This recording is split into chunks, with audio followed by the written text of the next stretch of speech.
place wants you dead.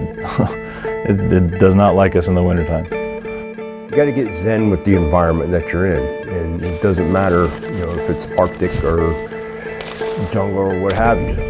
You have to understand where you are. Being pushed all the way to the edge and then figuring out what you can handle. And this schoolhouse definitely does that.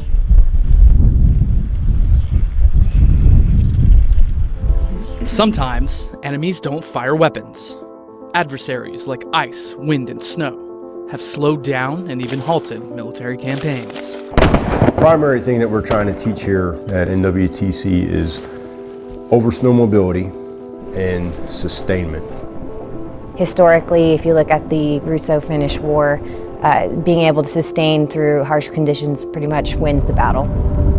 Nestled in the heart of the Alaskan mountain range, the Northern Warfare Training Center is an offshoot of the 10th Mountain Division from World War II. It's been training soldiers to thrive in austere environments since 1948.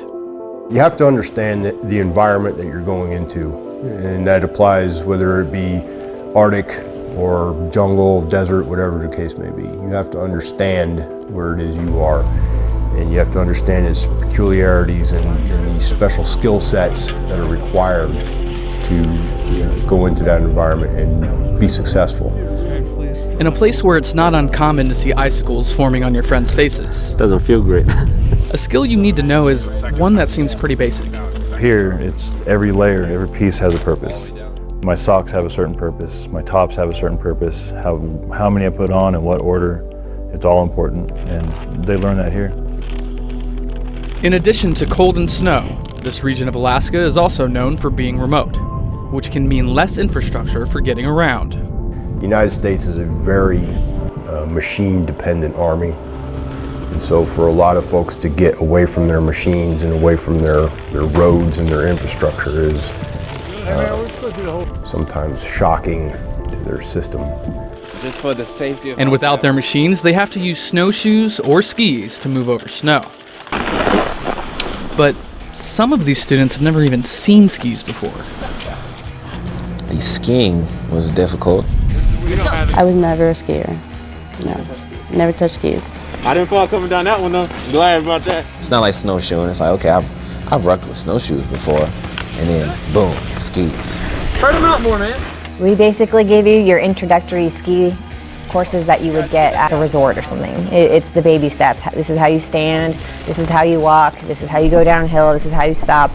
Once I got on the skis and fell a bajillion times, it just makes you want to keep getting better. You get back up and you go back down the hill and you go back up the hill. Even being able to use snowshoes is important, but skiing adds speed to the element and stealth show. Getting dressed and moving around will only get you so far.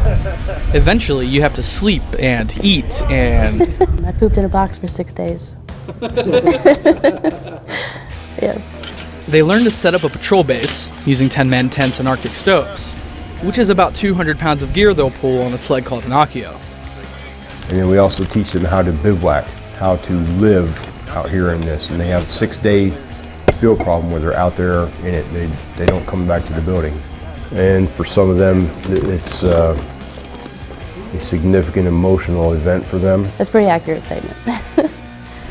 That was one of the design concepts that we came up with when we did this, is to keep the students outside as much as possible. A lot of people, including myself, like when I heard I got orders to Alaska, I'm like, I'm about to die. It's gonna be cold. I'm not gonna like it. Oh my God. Which is something the instructors hear a lot of. It's kind of good to know that I know probably better than you do what you can handle.